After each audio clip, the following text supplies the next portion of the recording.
Introduction to AI. Artificial intelligence है क्या?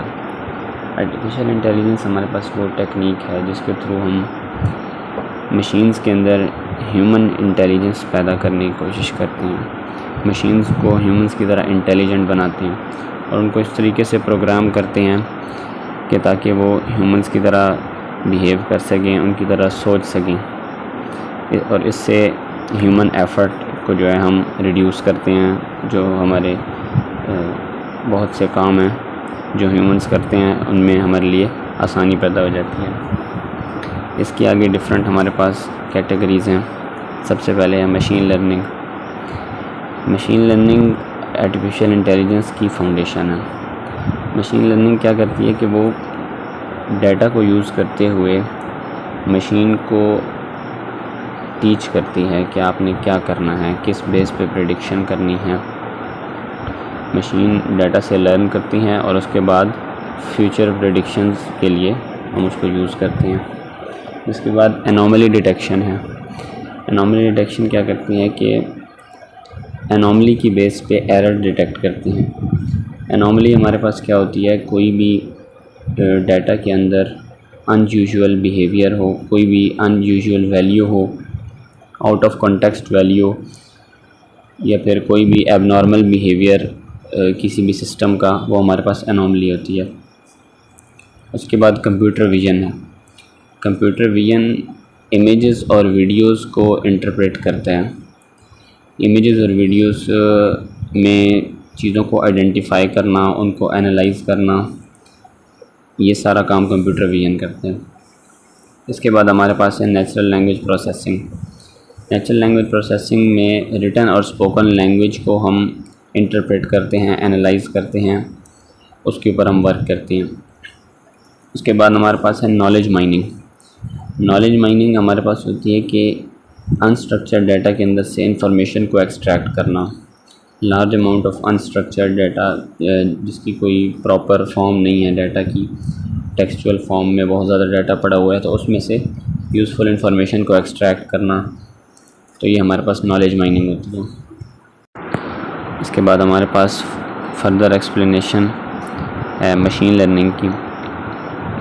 Machine learning foundation for most AI solutions. Artificial intelligence की एक basic चीज़ है मशीन लर्निंग। ये वर्क कैसे करती है कि मशीन्स डाटा से लर्न करती हैं, जो हम उनको डाटा प्रोवाइड करते हैं, और उसके बाद डाटा साइंटिस्ट उस डाटा को यूज़ करते हैं मशीन्स को ट्रेन करने के लिए, ताकि वो मॉडल्स प्रेडिक्शंस कर सकें उस डाटा की बेस पे, फ्यूचर प्रेडिक्शंस कर सकें। उसके बाद है machine learning on Azure. Azure पे मशीन लर्निंग कैसे होती है? उसमें हमारे पास डिफरेंट टाइप्स हैं। सबसे पहले है ऑटोमेटेड एमएल। ऑटोमेटेड एमएल क्या होती है? Create effective ML models with no expertise needed. इसमें ये कह रहे हैं कि मशीन लर्निंग के इफेक्टिव मॉडल्स हम क्रिएट कर सकते हैं और उसके लिए कोई बहुत ज़्यादा एक्सपीरियंस की ज़रूरत नहीं है। ऑटोमेटेड एमएल में हमने बस डाटा देना होता है, उसमें हम ये बताते हैं हमने किस टाइप का मॉडल लगाना है, इसमें हमने क्या चीज़ प्रेडिक्ट करनी है, और उसके बाद बाकी सारे स्टेप्स जो है वो ऑटोमेटेड होते हैं, वो ख़ुद ब खुद परफॉर्म करते हैं, तो इसमें कोई बहुत ज़्यादा एक्सपीरियंस नहीं चाहिए होता। उसके बाद है एज़्योर एमएल डिज़ाइनर। डिज़ाइनर के अंदर क्या होता है कि ये हमारे पास एक ग्राफिकल यूज़र इंटरफेस है और ये नो कोड डेवलपमेंट है। इसके अंदर हमने कोड नहीं लिखना होता, और इसमें जो हम मॉडल्स को ट्रेन करते हैं वो हम डिफरेंट कंपोनेंट्स को यूज़ करते हैं और एक इंटरफेस के अंदर, और उसमें हमने कोड नहीं करना होता, बस हम उसमें डाटा पुट करते हैं और डिफरेंट कंपोनेंट्स के थ्रू हम एक मॉडल डेवलप करते हैं। उसके बाद है डाटा एंड कंप्यूट। ये हमारे पास क्लाउड बेस्ड रिसोर्सेज होती हैं जो एक्सपेरिमेंट्स को रन करने के लिए काम आती हैं। इसके बाद है पाइपलाइंस। पाइपलाइंस ये होती हैं कि हमने जो मॉडल हम कंपोनेंट्स के थ्रू डेवलप करते हैं, जो हमने एमएल डिज़ाइनर के अंदर भी देखा, तो वो हम पाइपलाइंस के थ्रू करते हैं। उसमें होता है कि मॉडल्स की ट्रेनिंग, वैलिडेशन और डिप्लॉयमेंट, ये स्टेप बाय स्टेप हम शो कर रहे होते हैं पाइपलाइंस के अंदर। इसके बाद हमारे पास है anomaly detection. Anomaly detection definition है analysing data over time to identify unusual changes. एक स्पेसिफिक टाइम पीरियड के ऊपर हम डाटा को एनालाइज करते हैं और उसके अंदर हम आइडेंटिफाई करते हैं कि कोई अनयूजुअल चेंजेस आ रही हैं या नहीं आ रही है। अगर कोई अनयूजुअल चेंजेस आ रहे हो तो वो हमारे पास एनॉमली होती है और उसके बेस पे हम एरर्स वगैरह फाइंड करते हैं। एनॉमली डिटेक्टर हमारे पास एक टूल है एज़्योर के अंदर, ठीक है, an Azure service with an API to create anomaly detection solutions.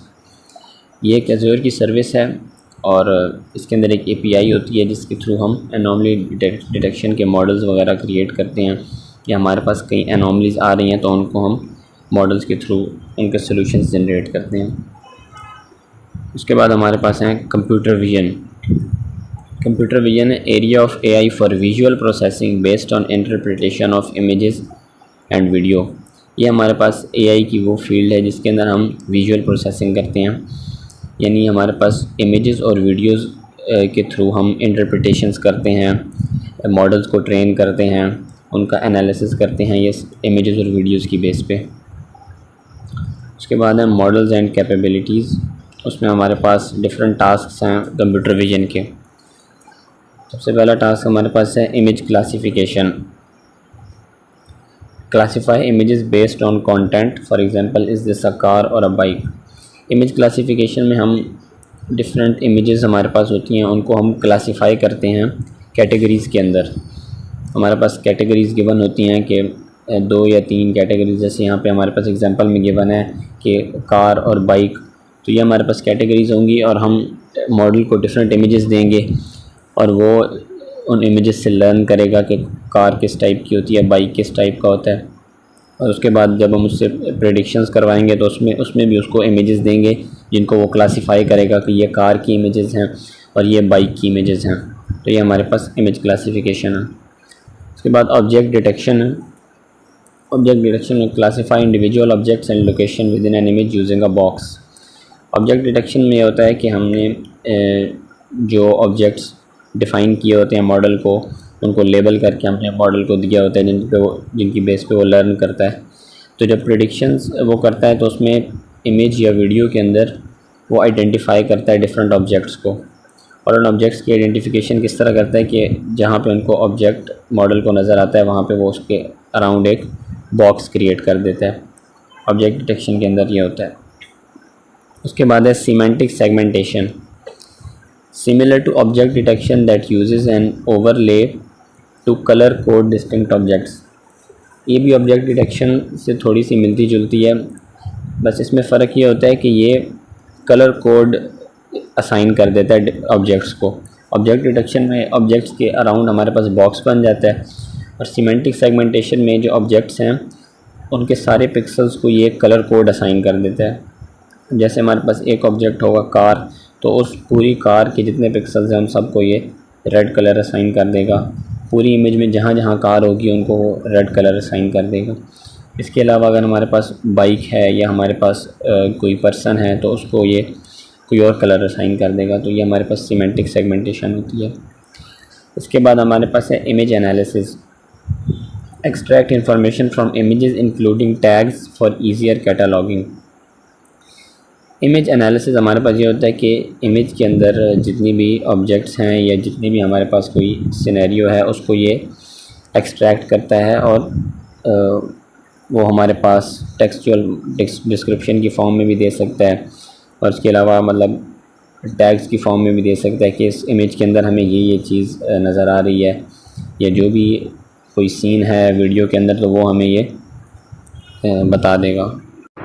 तो इसके अंदर वो हमें बताता है कि कोई भी ऑब्जेक्ट वगैरह जो इमेज के अंदर है वो किस फॉर्म में है, तो उसको एनालाइज करके हमें बता देता है। उसके बाद है face detection analysis and recognition. एक सर्विस क्या करती है, finds human faces in an image can be used with facial geometry to recognise individuals. ये हमारे पास ये करते हैं कि ह्यूमन फेसेस इमेज के अंदर फाइंड करते हैं। ये पूरे ऑब्जेक्ट को या पूरे पर्सन को आइडेंटिफाई नहीं करते, ये सिर्फ जो ह्यूमन फेस है ना उसको आइडेंटिफाई करते हैं, उसके गिर्द एक बॉक्स क्रिएट कर देते हैं। जिस तरह ऑब्जेक्ट डिटेक्शन में पूरे ऑब्जेक्ट के अराउंड हमारे पास बॉक्स क्रिएट होता है। और ये हमारे पास इंडिविजुअल्स को आइडेंटिफाई करने के लिए बहुत ज़्यादा हेल्पफुल होता है कि किसी स्पेसिफिक इंडिविजुअल को आइडेंटिफाई करना हो तो उसके लिए हमारे पास ये face detection analysis and recognition use होता है। उसके बाद हमारे पास है optical character recognition OCR, detect and extract text in images like a road sign और बिल्डिंग नंबर।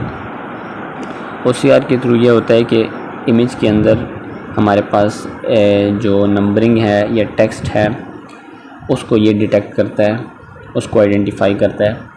कोई भी इमेज है उसके अंदर कोई टेक्स्ट लिखा हुआ है, किसी ऑब्जेक्ट के ऊपर लिखा हुआ है, किसी रोड साइन के ऊपर लिखा हुआ है, किसी बिल्डिंग के ऊपर लिखा हुआ है, तो OCR के थ्रू ये होता है कि जो टेक्स्ट है उसकी आइडेंटिफिकेशन हो जाती है और उसको ये एक्सट्रैक्ट कर लेता है इमेज के अंदर से। उसके बाद हमारे पास एज़्योर सर्विसेज हैं। एज़्योर सर्विसेज में हमारे पास कंप्यूटर विजन की एक सर्विस है, analyse images and videos to extract descriptions, tags, objects and text. Computer vision service ये करती है कि इमेजेस और वीडियोस के अंदर से डिस्क्रिप्शंस को एक्सट्रैक्ट करती है, हमें डिस्क्रिप्शन देती है इमेज की या वीडियो की। इसके अलावा टैग्स हमें आइडेंटिफाई करके देते हैं, ऑब्जेक्ट्स आइडेंटिफाई करते हैं और टेक्स्ट को आइडेंटिफाई करते हैं। तो इसके अंदर हमारे पास ऑब्जेक्ट डिटेक्शन भी इसके अंदर आ जाता है हमारे पास, और बहुत सी सर्विसेज हमारे पास इसके अंदर आ जाती हैं। इसके बाद कस्टम विजन है।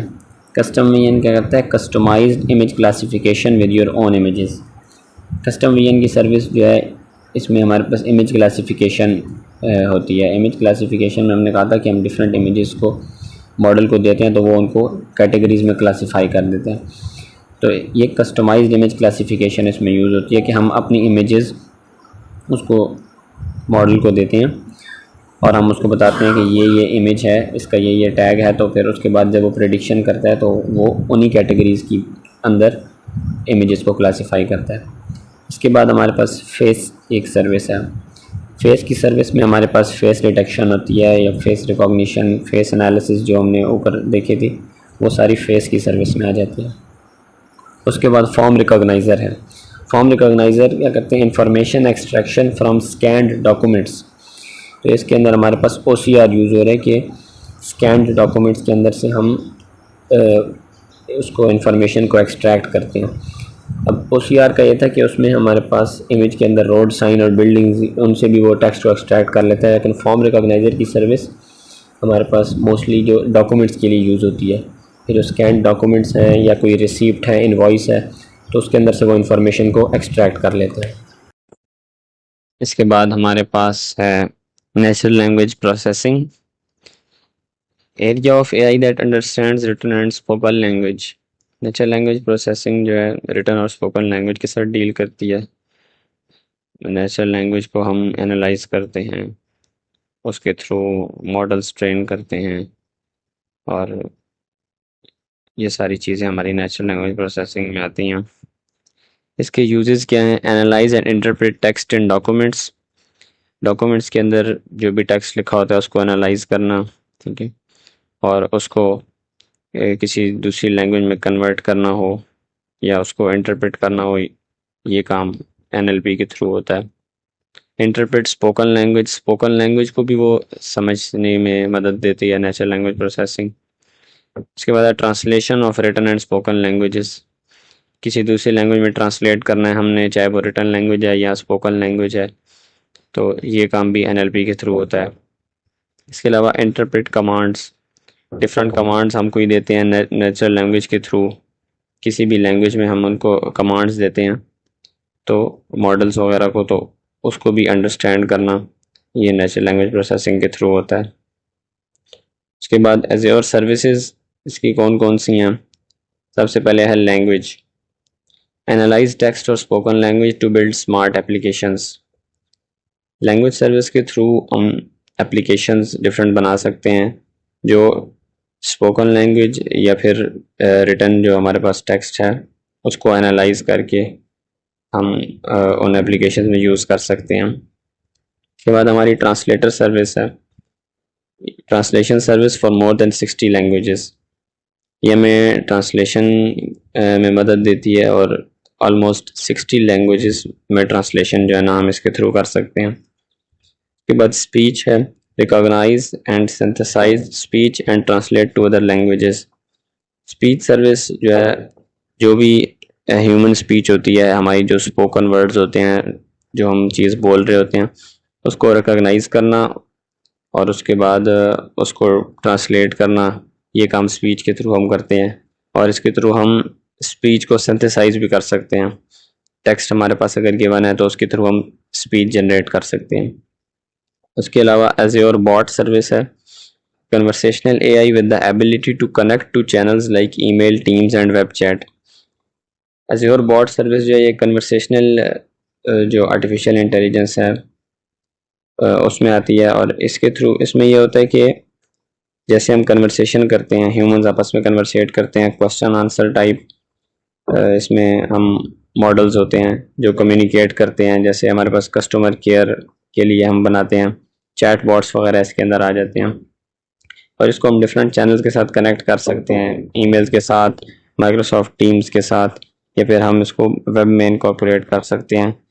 उसके थ्रू जो है ना वेब चैट यूज़र्स कर सकते हैं, किसी वेबसाइट पे वो आते हैं तो वहाँ पे हमने चैट बॉट इनकॉर्पोरेट किया हो तो वहाँ पे उसके थ्रू वो कन्वर्सेट कर सकते हैं। के बाद हमारे पास आती है knowledge mining, describe solutions about extracting information from unstructured data to create a searchable one. Large amount of unstructured data से इंफॉर्मेशन को एक्सट्रैक्ट करके एक सर्चेबल फॉर्म में कन्वर्ट करने के लिए नॉलेज माइनिंग को हम यूज़ करते हैं। एज़्योर सर्विस के लिए कौन सी है? Azure cognitive search and enterprise solution for building searchable indexes from private to public assets including analyzing images. Azure cognitive search और एंटरप्राइज सॉल्यूशन इसके लिए यूज़ होता है। और इसके थ्रू हम क्या करते हैं, सर्चेबल इंडेक्सेस बना लेते हैं। इंडेक्सेस जिस तरह हमारे पास टेबल ऑफ कंटेंट्स होता है, उसमें हमारे पास मतलब हर टॉपिक के सामने एक पेज नंबर हम असाइन कर देते हैं, तो उससे हमारे पास उसको सर्च करना बहुत ज़्यादा आसान हो जाता है। या फिर हम किसी प्लेटफॉर्म पे जाके सर्च का ऑप्शन होता है, उस पर हम क्लिक करके किसी भी चीज़ को उसमें से सर्च कर सकते हैं। तो इस तरह के सर्चेबल इंडेक्सेस बनाने के लिए हम ये वाली हमारे पास सर्विसेज हैं, एज़्योर कॉग्निटिव सर्च और एंटरप्राइज सॉल्यूशन। और ये नॉलेज माइनिंग को यूज़ करते हुए हमारे पास सर्चेबल इंडेक्सेस बनाने के लिए यूज़ होते हैं। इसके बाद हमारे पास चैलेंजेस एंड रिस्क्स हैं एआई से रिलेटेड। कौन कौन से चैलेंजेस और रिस्क हैं इसमें? चैलेंजेस एंड रिस्क में हमारे पास सबसे पहला है bias. Train data might rely heavily on specific race और जियोग्राफी। जो हमारे पास मॉडल है उसमें के अंदर बाइस आ सकता है। बाइस मतलब किसी एक स्पेसिफिक कैटेगरी को वो सिर्फ एड्रेस कर रहा हो। जैसे हमारे पास जेंडर बाइस भी हो सकता है कि लोन एप्लीकेशन का अगर सिस्टम है तो वो सिर्फ फीमेल्स को लोन अप्रूवल दे या सिर्फ मेल्स को लोन अप्रूवल दे, तो ये हमारे पास बाइस होगा। स्पेसिफिक ज्योग्राफी हो सकती है कि स्पेसिफिक किसी एक लोकेशन के लिए मॉडल सही वर्क करे, तो ये हमारे पास बायस हो सकता है। और ये हमारे पास एक चैलेंज और रिस्क है एआई का। इसके बाद एरर्स हैं, मिस्टेक्स कैन कॉज हार्म। अगर मॉडल के अंदर कोई मिस्टेक्स आ जाएं तो उसकी वजह से नुकसान हो सकता है। एग्जांपल यहाँ पे ऑटोनोमस व्हीकल्स की दी हुई है, तो ऑटोनोमस व्हीकल्स के अंदर अगर कोई मिसिंग वैल्यू आ जाती है, किसी जगह पे कोई और एरर आ जाता है, तो उसकी वजह से सिक्योरिटी रिस्क भी हो सकता है। वो व्हीकल मिसबिहेव कर सकता है, वो उसकी जो फंक्शनैलिटी है वो अल्टर हो जाएगी। Exposing data, non compliant solutions that don't remove personal identifiable information. इसमें यह है कि हमारा जो पर्सनल डाटा है वो अगर मॉडल्स से एक्सपोज हो जाए तो ये भी एक चैलेंज और रिस्क है एआई का। इसमें अमूमन जैसे हमारे पास हेल्थ के सिस्टम्स हैं या और पर्सनल आइडेंटिफाइबल इंफॉर्मेशन जो सिस्टम्स यूज़ करते हैं, पर्सनल इंफॉर्मेशन यूज़ करते हैं, तो उसमें जो पर्सनल इंफॉर्मेशन है उसको सिक्योर करना बहुत ज़्यादा ज़रूरी है। वो प्राइवेट रहनी चाहिए, तो वो अगर एक्सपोज हो जाए तो ये भी हमारे पास एक एआई का जो है ना आप डिसएडवांटेज कह सकते हैं या चैलेंज और रिस्क है। एक्सेसिबिलिटी है, a solution might not work with individuals with disabilities. ये भी एक इशू आ सकता है बहुत सारे मॉडल्स के अंदर या सिस्टम्स के अंदर के जो डिसेबिलिटीज़ हैं जिनको उनके लिए वो सिस्टम सही वर्क ना कर रहा हो, या अगर कोई और सिस्टम ऐसा है जो ओवरऑल वर्किंग नहीं करता, जो किसी एक स्पेसिफिक ग्रुप के लिए वर्किंग करता है, तो ये हमारे पास एक चैलेंज और रिस्क है एआई का। इसके बाद कॉम्प्लेक्स सिस्टम्स आ जाता है कि users must trust how solutions are generated. Example from what data. Users को इस पर ट्रस्ट होना चाहिए, या यूजर्स को ये चीज़ पता होनी चाहिए कि ये मॉडल किस तरह वर्क कर रहा है, ये कैसे इंफॉर्मेशन जनरेट कर रहा है, या कैसे ये सोल्यूशन निकाल रहा है, कैसे प्रेडिक्शन कर रहा है, इसके पीछे डाटा कौन सा यूज़ हुआ है। तो ये सारी जो मॉडल की एक्सप्लेनेशन या उसकी फंक्शनैलिटी वगैरह और उसकी लिमिटेशन, ये सब कुछ जो है ना पता होना चाहिए यूज़र को। इसके बाद है liability, who is liable for decisions, कि जो डिसीजंस मॉडल ले रहा है तो उनके लिए जवाबदेह कौन है, क्योंकि ज़ाहिर है मॉडल को जो डेवलप कर रहे हैं वो ह्यूमंस ही कर रहे हैं, उसको ट्रेन कर रहे हैं। तो इसमें हमने जो है ना इस चीज़ का ख्याल रखना होता है कि मॉडल कोई ऐसी फंक्शनैलिटी या कोई उसके अंदर ऐसी चीज़ ना हो जो हमारे लिए स्टैंडर्ड्स को क्या कहते हैं उसको, स्टैंडर्ड्स के अगेंस्ट जा रही हो, या जिसकी वजह से कोई बहुत बड़ा नुकसान हो जाए। तो इसको ओवरकम करने के लिए हमारे पास जो है ना ये रिस्पॉन्सिबल एआई के प्रिंसिपल्स निकाले गए थे। AI development at Microsoft uses 6 principles. AI development में ये 6 प्रिंसिपल्स जो है ना यूज़ होते हैं। सबसे पहले हमारे पास है fairness. AI system should treat all people Fairlie. जो सिस्टम है सारे लोगों को एक ही तरह लेके चले, सारों को फेयरली वो एड्रेस करे। और ये जो 6 प्रिंसिपल्स जनरेट किए गए हैं, ये जो ऊपर हमने 6 चैलेंजेस और रिस्क देखे हैं, इन्हीं के अगेंस्ट ये एक एक प्रिंसिपल आया है। तो फेयरनेस के अंदर ये होता है कि सारे हर जो हमारे पास कह लें कि टाइप है लोगों की, या डिफरेंट हमारे पास जो बाइसेस हैं, उनको ओवरकम करके सारों को फेयरली ट्रीट करे। उसके बाद रिलायबिलिटी एंड सेफ्टी है। AI system should work reliably and safely. जो हमारा मॉडल है, सिस्टम है, उसकी जो फंक्शनैलिटी डिफाइन की गई है या जिस बेस पे वो प्रेडिक्शन कर रहा है, तो वो उसकी फंक्शनैलिटी कंसिस्टेंट होनी चाहिए। ऐसा ना हो कि कोई छोटी मोटी वैल्यू या किसी मिसिंग वैल्यू की वजह से वो हमारी फंक्शनैलिटी अल्टर हो जाए। तो इसमें हम यही करते हैं कि जो मिसिंग वैल्यूज़ कभी आ रही हो या कोई अनयूजुअल वैल्यू आ रही हो, तो उसको हम लोग ट्रीट करते हैं ताकि हमारा सिस्टम रिलायबली बिहेव करे और सेफ्टी इंश्योर हो। इसके बाद प्राइवेसी एंड सिक्योरिटी है। Respect privacy and consider security at all times even after deployment. इसमें हमारे पास वही पर्सनल डाटा की एग्जांपल आ जाती है कि हमारा कुछ सिस्टम में अगर पर्सनल डाटा यूज़ होता है तो वो सिक्योर होना चाहिए। प्राइवेसी को हम इंश्योर करें कि डाटा लीक ना हो, और सिक्योरिटी को भी हर वक्त मद्देनज़र रखना है। डिप्लॉयमेंट के बाद भी हमारा सिस्टम जो है वो डाटा को जो है लीक ना करे, हमारा डाटा एक्सपोज ना हो, खासतौर से जो पर्सनल डाटा हमारा सिस्टम्स में यूज़ होता है। इसके बाद inclusiveness, empower everyone regardless of ability, gender and other factors. Inclusiveness का ये है कि हम जो सिस्टम बनाएं, हमारा मॉडल इस तरह का हो कि वो हर तरह के बंदे के लिए यूजेबल हो, चाहे वो नॉर्मल पीपल हैं, चाहे अगर कोई ऐसे बंदे हैं जिनके साथ डिसेबिलिटीज़ हैं, कोई अगर सुन नहीं सकते, कोई देख नहीं सकते, तो हमारा मॉडल इस तरह का हो कि उनके लिए भी कोई ना कोई सोल्यूशन उसके अंदर मौजूद हो, उनको भी कंसीडर किया जाए। ये इंक्लूसिवनेस में आएगा। इसके बाद है transparency. System should be understandable. हमारा सिस्टम जो है वो अंडरस्टैंडेबल हो, सिस्टम के अंदर जो डाटा यूज़ हुआ है वो हमारे पास यूज़र उसको देख सकेंगे कौन सा डाटा यूज़ हुआ है।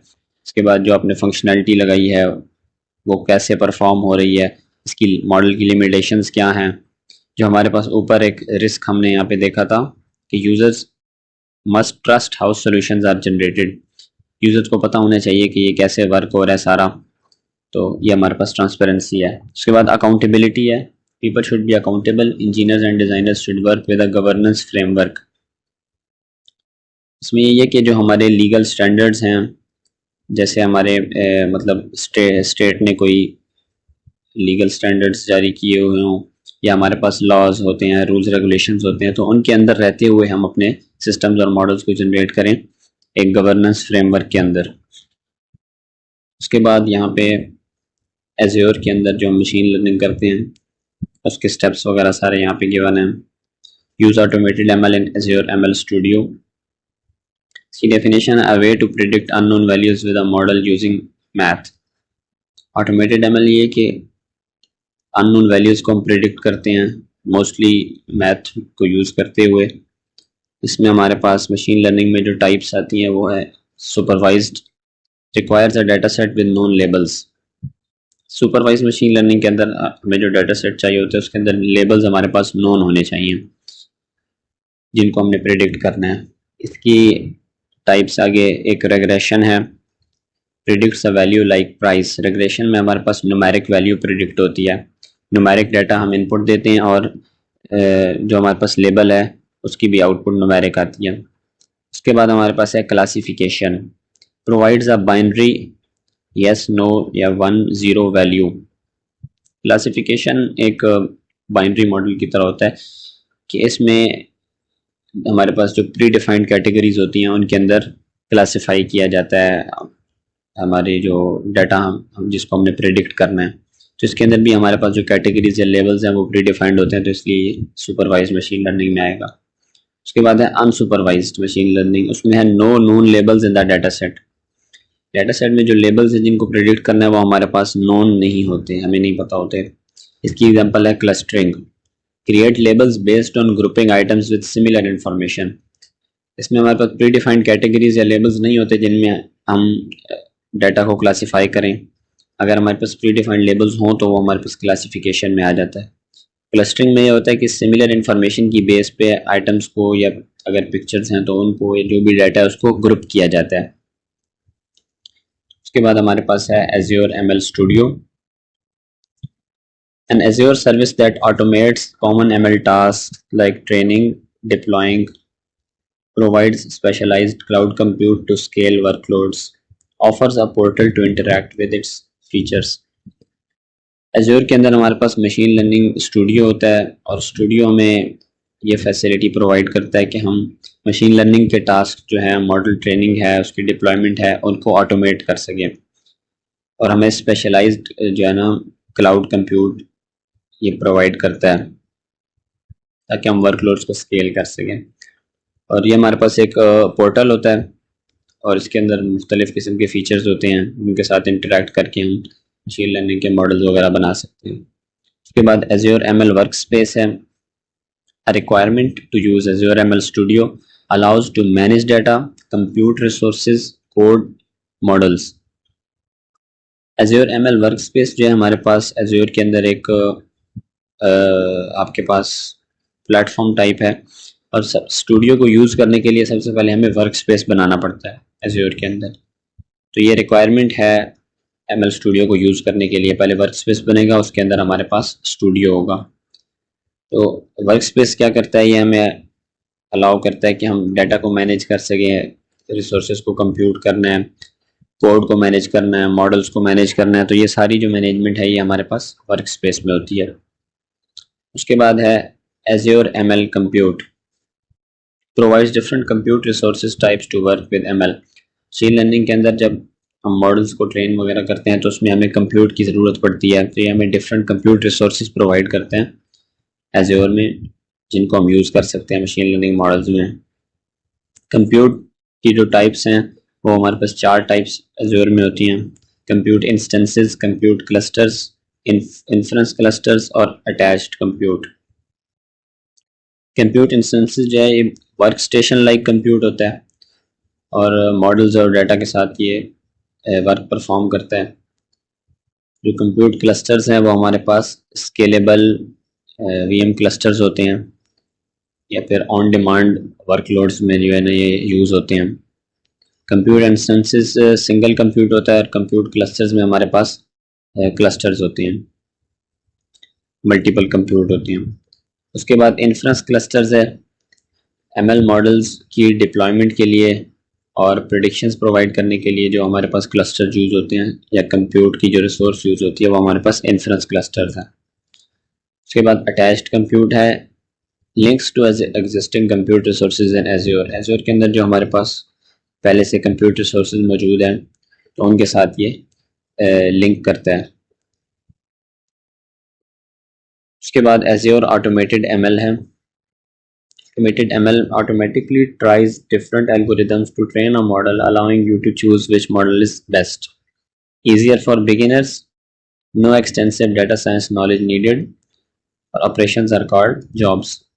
Automated ML के अंदर ये होता है कि हम डाटा सेट प्रोवाइड करते हैं, लेबल्स प्रोवाइड करते हैं जिन पे हमने प्रेडिक्शन करनी है, तो उसके बाद ये डिफरेंट एल्गोरिदम्स को ट्राई करता है और हमें एक ऑप्शन देता है कि इसमें से आप मॉडल्स को चूज़ कर सकें, जो आपके पास बेस्ट मॉडल है उसको हम यूज़ कर सकते हैं।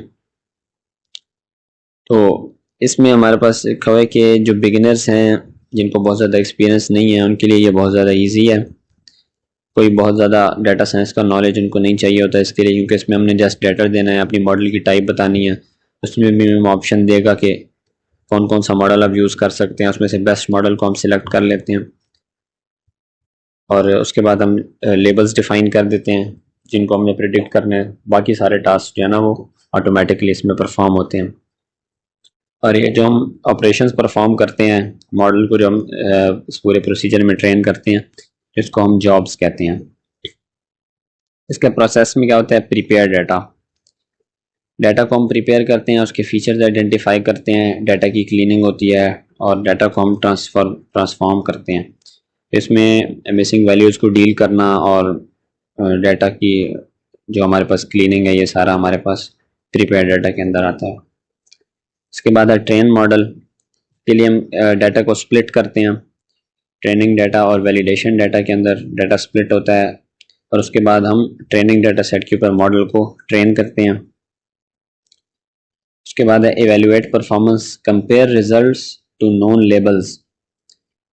उसके बाद जो हमारे पास वैलिडेशन डाटा सेट होता है उसके ऊपर हम मॉडल को टेस्ट करते हैं, उसके जो रिजल्ट्स आते हैं फिर उनको हम कंपेयर करते हैं जो हमारे पास पहले से नोन लेबल्स होते हैं उनके साथ। तो इस तरीके से हम मॉडल की परफॉर्मेंस को एवेल्युएट करते हैं। लास्ट में हमारे पास इसकी डिप्लॉयमेंट आ जाती है।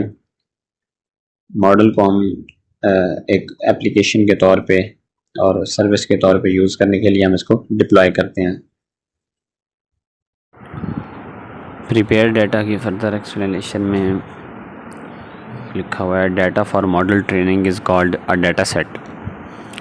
मॉडल की ट्रेनिंग के लिए जो डाटा हम यूज़ करते हैं उसको डाटा सेट कहते हैं। एज़्योर के अंदर हम डाटा सेट्स क्रिएट कर सकते हैं। उसमें कुछ हमारे पास ऑलरेडी गिवन होते हैं, कुछ जो है ना हम ख़ुद से वहाँ पे अपने सिस्टम से अपलोड करके उसको क्रिएट कर सकते हैं।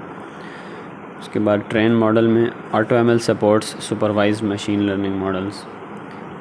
ऑटोमेटेड ML के अंदर सिर्फ सुपरवाइज्ड मशीन लर्निंग मॉडल्स हम ट्रेन कर सकते हैं, अनसुपरवाइज्ड को हम ट्रेन नहीं कर सकते, क्योंकि उसने जो लेबल्स यूज़ करने होते हैं वो हमारे पास नोन होने चाहिए। सुपरवाइज्ड ट्रेनिंग में हमारे पास क्लासिफिकेशन आता है, रिग्रेशन आता है और टाइम सीरीज़ फॉरकास्टिंग आता है। क्लासिफिकेशन और रिग्रेशन ऊपर हमारे पास टाइप्स में भी गिवन थी। टाइम सीरीज़ फॉरकास्टिंग में होता है कि एक स्पेसिफिक टाइम लिमिट पे हम टाइम इंटरवल पे हम डाटा को प्रेडिक्ट कर रहे होते हैं, जैसे आवरली, वीकली, डेली, इस तरह एक स्पेसिफिक टाइम पीरियड पे। उसके बाद evaluate performance happens after the best model is generated with the exit criteria. Evaluate performance हम तब करते हैं जब बेस्ट मॉडल जनरेट हम कर देते हैं और उसके बाद उसकी ट्रेनिंग वगैरह हो जाती है और वो एग्ज़िट क्राइटेरिया मतलब ट्रेनिंग उसकी एग्ज़िट हो जाती है, सब कुछ मॉडल रेडी होता है, उसके बाद हम उसकी परफॉर्मेंस को एवेल्युएट करते हैं। इसके लिए रेजिडुअल हिस्टोग्राम और प्रेडिक्टिव वर्सेस ट्रू प्लॉट हम यूज़ करते हैं। रेजिडुअल हिस्टोग्राम किस लिए यूज़ होता है कि frequency of residual value ranges show करने के लिए। रेजिडुअल वैल्यू वो होती है जो प्रेडिक्टेड और एक्चुअल वैल्यू के दरमियान डिफरेंस होता है, उसको रेजिडुअल वैल्यू कहते हैं। तो उसकी फ्रीक्वेंसी हम रेजिडुअल हिस्टोग्राम से चेक करते हैं। एक्स एक्सिस पे हमारे पास रेजिडुअल वैल्यूज़ होती हैं और वाई एक्सिस पे उनकी फ्रीक्वेंसी होती है। तो इसमें हम अगर प्लॉट एक्स एक्सिस के करीब जितना ज़्यादा होगा उतना ज़्यादा मॉडल की परफॉर्मेंस अच्छी होगी, या ज़ीरो के करीब जितना ज़्यादा होगा और प्रेडिक्टेड वर्सेस ट्रू प्लॉट में यह होता है कि प्रेडिक्टेड और जो एक्चुअल वैल्यूज़ हैं उनको प्लॉट करते हैं। एक्स एक्सिस पे एक्चुअल वैल्यूज़ होती हैं, वाई एक्सिस पे प्रेडिक्टेड वैल्यूज़ होती हैं और उनके दरमियान हम रिलेशन चेक करते हैं इस ग्राफ के थ्रू।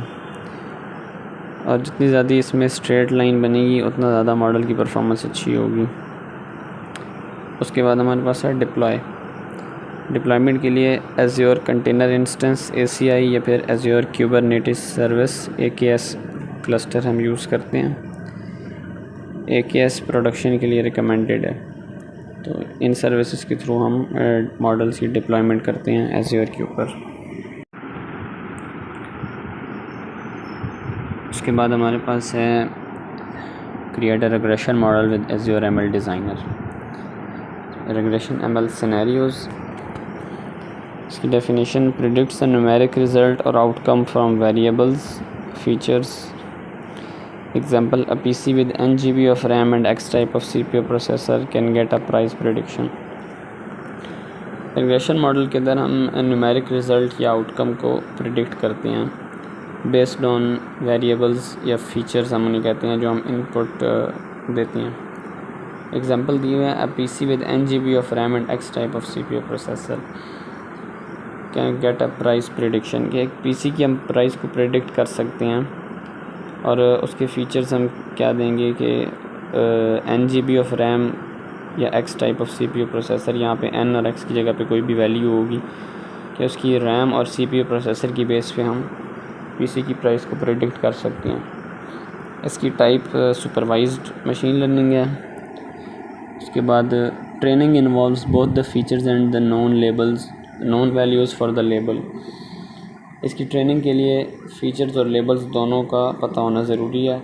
एग्जांपल्स में predict home prices from the home house features, house की फ़ीचर्स की बेस पे हम प्राइस को प्रेडिक्ट कर सकते हैं। वेदर और सॉइल क्वालिटी की बेस पे हम क्रॉप यील्ड को प्रेडिक्ट कर सकते हैं। और पास्ट कैंपेन्स जो हैं उनके डाटा की बेस पे हम ऐड क्लिक थ्रू को प्रेडिक्ट कर सकते हैं। तो ये हमारे पास जितनी भी प्रेडिक्शंस हैं ये न्यूमेरिक वैल्यूज़ की प्रेडिक्शंस हैं। रिग्रेशन मशीन लर्निंग मॉडल के अंदर जो फीचर्स हैं, इनपुट्स हैं, वो भी न्यूमेरिक वैल्यूज़ होती हैं और जो हमारे पास आउटपुट या लेबल हम प्रेडिक्ट करते हैं वो भी न्यूमेरिक वैल्यू होती है। उसके बाद एज्योर ML डिज़ाइनर का बताया हुआ है। Azure ML designer visual user interface है। उसमें हमारे पास मुख्तलिफ़ एलिमेंट्स होते हैं जिनको हम ड्रैग एंड ड्रॉप के थ्रू पूरा मॉडल हम उससे क्रिएट कर सकते हैं और उसमें हम ट्रेन, टेस्ट और डिप्लॉय करते हैं अपने मॉडल्स को। डिफरेंट कंपोनेंट्स को हम ड्रैग एंड ड्रॉप करके उनको कनेक्ट करके उसके थ्रू हम ट्रेनिंग भी करते हैं, टेस्टिंग भी करते हैं और मॉडल्स की डिप्लॉयमेंट भी करते हैं। और ML डिज़ाइन के ऊपर जो हम प्रोजेक्ट्स बनाते हैं उनको पाइपलाइंस कहते हैं। एज्योर ML पाइपलाइंस क्या होते हैं? Steps to organize, manage and reuse complex workflows across projects and users. Pipeline हमारे पास वो स्टेप्स होते हैं जिनको हम ऑर्गेनाइज, मैनेज और रीयूज़ करने के लिए इस्तेमाल करते हैं। जो कॉम्प्लेक्स वर्कफ्लोज हैं या हमारे मॉडल्स हैं तो उनको हम पाइपलाइंस के थ्रू ऑर्गेनाइज करते हैं और मैनेज करते हैं और बाद में उसको हम रीयूज़ भी कर सकते हैं। वो एज अ ड्राफ्ट हमारे पास सेव हो जाता है। It starts with the data set. Pipeline जो है ना वो डाटा सेट से स्टार्ट होते हैं, यानी पहला जो कंपोनेंट, पहली रिसोर्स इसके अंदर होती है वो हमारा डाटा सेट्स होता है और रिज़ल्ट्स जो है वो वर्क स्पेस के अंदर जाके स्टोर हो जाते हैं। Azure ML pipeline component, a single step in an ML pipeline like a programming function. Pipeline component ये होता है कि जो पूरी हमारी पाइपलाइन है उसके अंदर जितने भी इंडिविजुअल फंक्शंस परफॉर्म हो रहे हैं, इंडिविजुअल फंक्शनलिटीज़ परफॉर्म हो रही हैं, वो हमारा एक कंपोनेंट होता है, सिंगल स्टेप। उसके बाद एज्योर ML डाटा सेट्स हैं। Register data assets in azure from local files, data stores, web files और ओपन डाटा सेट्स। जो हमारा डाटा सेट है उसको हम एज एन एसेट एज्योर के अंदर रजिस्टर कर सकते हैं, लोकल फाइल्स से अपलोड कर सकते हैं, डाटा स्टोर से ले सकते हैं, वेब फाइल्स से अपलोड कर सकते हैं या फिर ओपन डाटा सेट को भी एज अ डाटा एसेट हम रजिस्टर कर सकते हैं एज्योर के ऊपर। एज एन एसेट रजिस्टर करने से ये होता है कि उसको हम बार बार किसी भी मॉडल के अंदर यूज़ कर सकते हैं और पाइपलाइन जब हम क्रिएट करते हैं किसी भी मॉडल की तो उसमें हम वो डाटा एसेट यूज़ करते हैं। Azure ML jobs are tasks for a compute target with tracking for runs and workflows. All runs are recorded and can be viewed in the UI.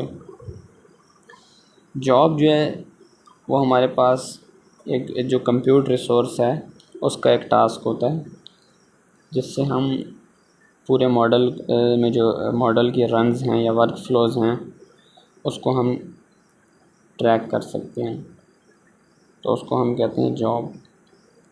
सारे रन्स जो हैं हमारे पास रिकॉर्ड हो रहे होते हैं और उनको हम बाद में यूआई में व्यू भी कर सकते हैं। उसके बाद हमारे पास हैं स्टेप्स फॉर रिग्रेशन। इनमें सबसे पहले हमारे पास प्रीपेयर डाटा है, उसके अंदर हम डाटा की क्लीनिंग प्री प्रोसेसिंग करते हैं, मिसिंग वैल्यूज़ को मैनेज करते हैं। नल वैल्यूज़ या मिसिंग वैल्यूज़ हो तो उनको हमने रिमूव करना हो या उनको फिल करना हो तो ये सारे प्रोसेस हम करते हैं। उसके बाद ट्रेन मॉडल के लिए हमारे पास डाटा स्प्लिट होता है ट्रेनिंग और वैलिडेशन डाटा सेट के अंदर। जो ट्रेनिंग डाटा सेट है उससे हमारे पास मॉडल की ट्रेनिंग होती है, उसके बाद जो वैलिडेशन डाटा सेट है उससे हम मॉडल की टेस्टिंग करते हैं।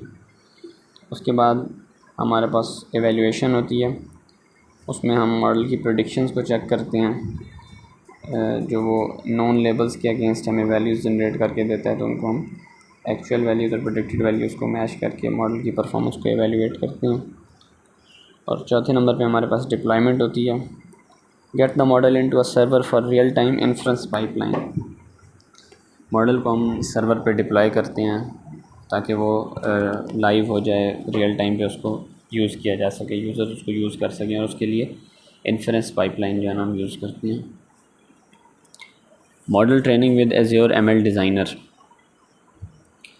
इसमें हमारे पास सबसे पहला एक टास्क होता है ट्रेन मॉडल और दूसरा टास्क है स्कोर मॉडल। ट्रेन मॉडल के अंदर ये होता है कि हम डाटा को ट्रेनिंग डाटा सेट के अंदर स्प्लिट करते हैं और उसको यूज़ करते हुए हम मॉडल को ट्रेन करते हैं। और स्कोर मॉडल के अंदर हमारे पास जो हमने डाटा को स्प्लिट किया होता है ट्रेनिंग डाटा सेट में, तो उसका जो दूसरा पार्ट है वैलिडेशन डाटा सेट, उसको हम यूज़ करके मॉडल को स्कोर करते हैं। उसके बाद हमारे पास परफॉर्मेंस एवेल्यूएशन की मैट्रिक्स हैं। इन मैट्रिक्स की बेस पे हम रिग्रेशन मॉडल की परफॉर्मेंस को एवेल्यूएट करते हैं। सबसे पहले हमारे पास है mean absolute error. Mean absolute error हमारे पास प्रेडिक्टेड और ट्रू वैल्यूज़ जो हैं उनकी एवरेज होती है।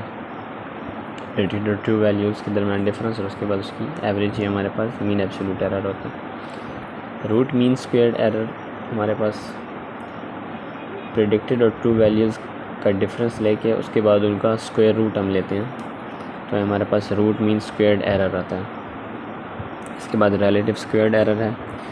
रिलेटिव स्क्वेयर्ड एरर हमारे पास square of the difference between predicted and true values. Predicted और ट्रू वैल्यूज़ के डिफरेंस का हम स्क्वायर लेते हैं और उसकी बेस पे हमारे पास हम एक वैल्यू गेट करते हैं, वो 0 से 1 के बीच में होती है, तो रिलेटिव स्क्वायर एरर हमारे पास इस तरह आता है। उसके बाद है relative absolute error. Relative absolute error भी हमारे पास 0 से 1 के दरमियान एक वैल्यू होती है और ये हमारे पास किस तरह आती है, इसके लिए हम यूज़ करते हैं absolute differences between predicted and true values. Predicted और ट्रू वैल्यूज़ के दरमियान जो डिफरेंस है उसके थ्रू हम ये वैल्यू फाइंड करते हैं। उसके बाद हमारे पास कोफिशिएंट ऑफ डिटर्मिनेशन आता है R2। ये हमारे पास है variance predicted between predicted and true values. Predicted और ट्रू वैल्यूज़ के दरमियान जो वेरिएशन हमारे पास आती है मॉडल को जब हम एवेल्यूएट कर रहे होते हैं, तो उस वेरिएशन की प्रोपोर्शन हम निकालते हैं, तो वो हमारे पास आती है वेरिएंस, जिसको हम कोफिशिएंट ऑफ डिटर्मिनेशन R2 कहते हैं। और ये भी 0 से 1 के दरमियान इसकी वैल्यू जो है अगर 1 के क्लोज़र हो तो इसका मतलब है कि परफॉर्मेंस जो है मॉडल की वो बेहतर है। जितना 1 से दूर होगी, मतलब 1 से कम होती है 0 की तरफ, तो इसका मतलब है कि मॉडल की परफॉर्मेंस अच्छी नहीं है। उसके बाद है डिप्लॉय या प्रेडिक्शन सर्विस। सर्विस को डिप्लॉय करने के लिए हम क्या करते हैं, ये जो ट्रेनिंग पाइपलाइन होती है जिसमें हमने मॉडल बनाया होता है, तो उसको हमें रियल टाइम इन्फ्रेंस पाइपलाइन के अंदर कन्वर्ट करना पड़ता है, तभी वो मॉडल डिप्लॉय हो सकता है। The process removes training components and adds a web service to handle requests. इसमें हमें जब हम उसको रियल टाइम इन्फ्रेंस पाइपलाइन में कन्वर्ट कर रहे होते हैं तो इसमें हमें वेब सर्विस ऐड करनी पड़ती है, क्योंकि जब सर्वर पे हमारे पास लाइव होगा मॉडल तो उसमें रिक्वेस्ट वगैरह आती हैं वेब के थ्रू, तो उनको हैंडल करने के लिए हमें वेब सर्विस ऐड करनी पड़ती है। आफ्टर पाइपलाइन क्रिएशन, पाइपलाइन की क्रिएशन जब हो जाती है उसके बाद उसको हम डिप्लॉय करते हैं। Deploy it as an end point, wait for it to get in a healthy state. Model को जब डिप्लॉयमेंट हम कर रहे होते हैं तो उसको एंड पॉइंट पे हम डिप्लॉय करते हैं और उसको प्रॉपर एक स्टेट में आने का हम इंतज़ार करते हैं। एंड पॉइंट हमारे पास सर्वर के ऊपर एक पॉइंट या पोर्ट की तरह होते हैं जिस पे हमारी सर्विस डिप्लॉय होती है। Test it after deployment with sample data in JSON format. उसके बाद हम उस मॉडल को डिप्लॉयमेंट के बाद भी टेस्ट करते हैं एक सैम्पल डाटा के ऊपर, और वो सैम्पल डाटा हमारे पास जेसन फॉर्मेट के अंदर होता है। जेसन फॉर्मेट में डाटा हमारे पास जो है ऑब्जेक्ट्स की फॉर्म में होता है। ऑब्जेक्ट्स, एरेज और की वैल्यू पेयर्स की फॉर्म में हमारे पास जेसन फॉर्मेट में डाटा होता है, जैसे डिक्शनरीज़ वगैरह का डाटा होता है। Use credentials to consume the end point using authentication.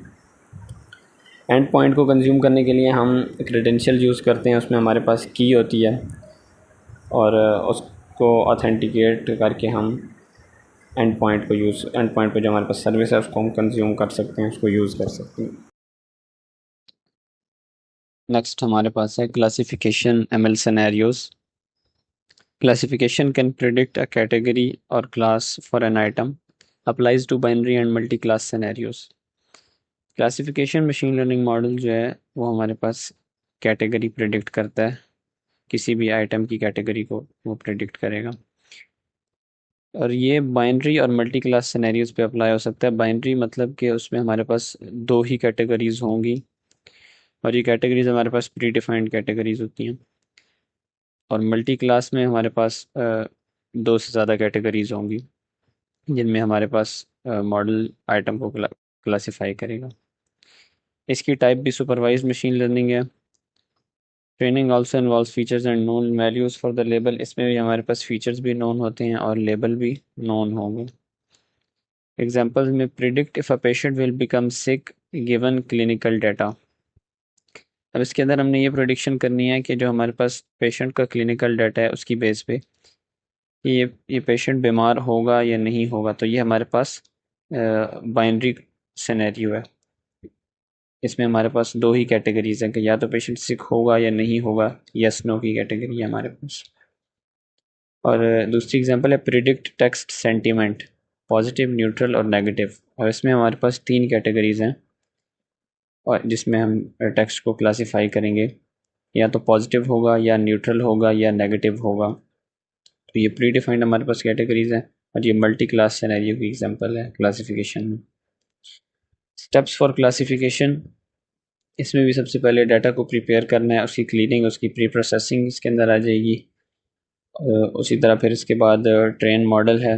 Data हमारे पास ट्रेनिंग और वैलिडेशन डाटा सेट के अंदर स्प्लिट होगा। ट्रेनिंग डाटा सेट से उसकी ट्रेनिंग होगी, वैलिडेशन डाटा सेट टेस्टिंग के लिए यूज़ होगा। उसके बाद हमारे पास मॉडल की इवैल्यूएशन है, उसकी प्रेडिक्शंस को हम चेक करेंगे, और उसके बाद हमारे पास डिप्लॉयमेंट है, मॉडल को हम सर्वर पर डिप्लॉय करेंगे। इसके बाद है confusion matrix, helps visualize true positives, both ones, true negatives, both zeros and false positives and negatives. Binary classification predicts one of two values.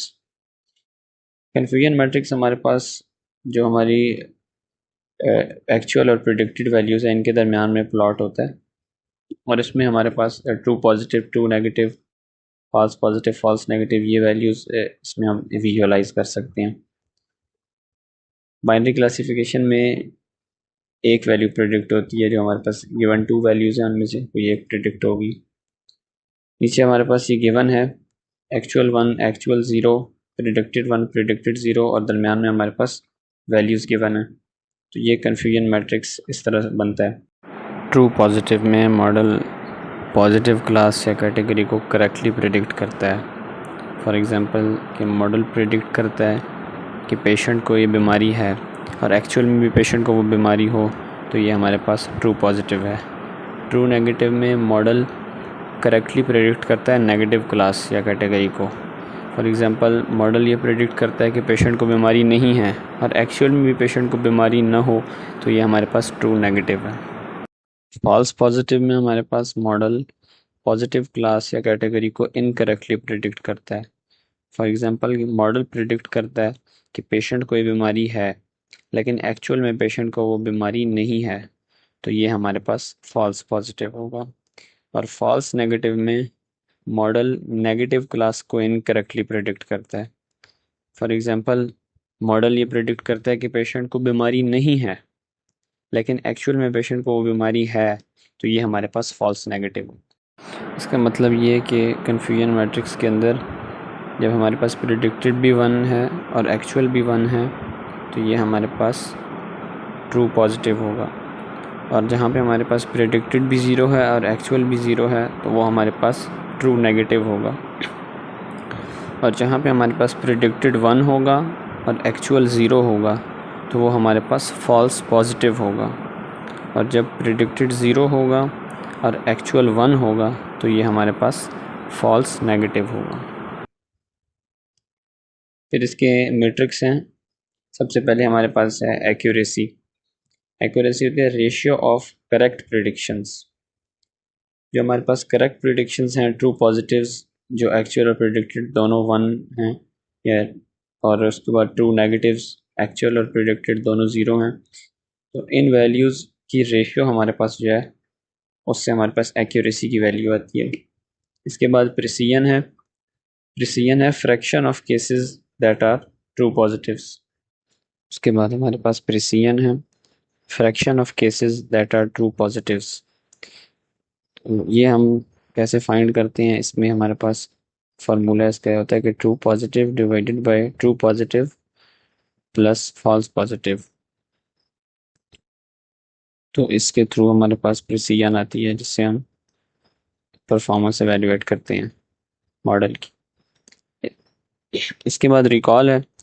True positives divided by the number of true positive plus false positive. ये हमारे पास recall का formula है, इससे recall की value हम find करते हैं। इसके बाद F1 स्कोर है। F1 score overall metric from combining precision and recall. Precision और रिकॉल की वैल्यू को यूज़ करते हुए हम F1 स्कोर की वैल्यू निकालते हैं, और इसको भी हम यूज़ करते हैं मॉडल की वैल्यूएशन के लिए। फर्दर हमारे पास ROC curve and AUC metric है।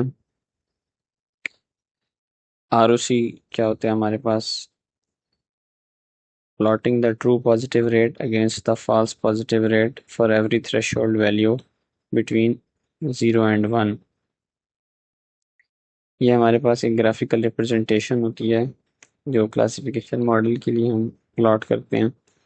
इसमें हम ट्रू पॉजिटिव रेट और फॉल्स पॉजिटिव रेट को प्लॉट करते हैं ग्राफ में। ट्रू पॉजिटिव रेट हमारे पास रिकॉल को कहते हैं, जो हमने ऊपर देखा था मीट्रिक था रिकॉल, तो वही हमारे पास ट्रू पॉजिटिव रेट है। और फॉल्स पॉजिटिव रेट हमारे पास जो होता है, इसका फार्मूला होता है false positive divided by true negatives plus false positives. ये TPR और FPR की वैल्यूज़ को यूज़ करते हुए हम ग्राफ बनाते हैं और उसको हम एनालाइज करते हैं। इससे हम एक और चीज़ को डिराइव करते हैं, AUC area under the curve. जो ROC प्लॉट जो है, उसका जो हमारे पास ग्राफ बनता है, या हमारे पास जो उसकी लाइन बनती है, उसके अंडर जो एरिया होता है सारा, तो उसको हम कहते हैं एरिया अंडर द कर्व। और जितना ज़्यादा एरिया होगा, the highs the area the better the model.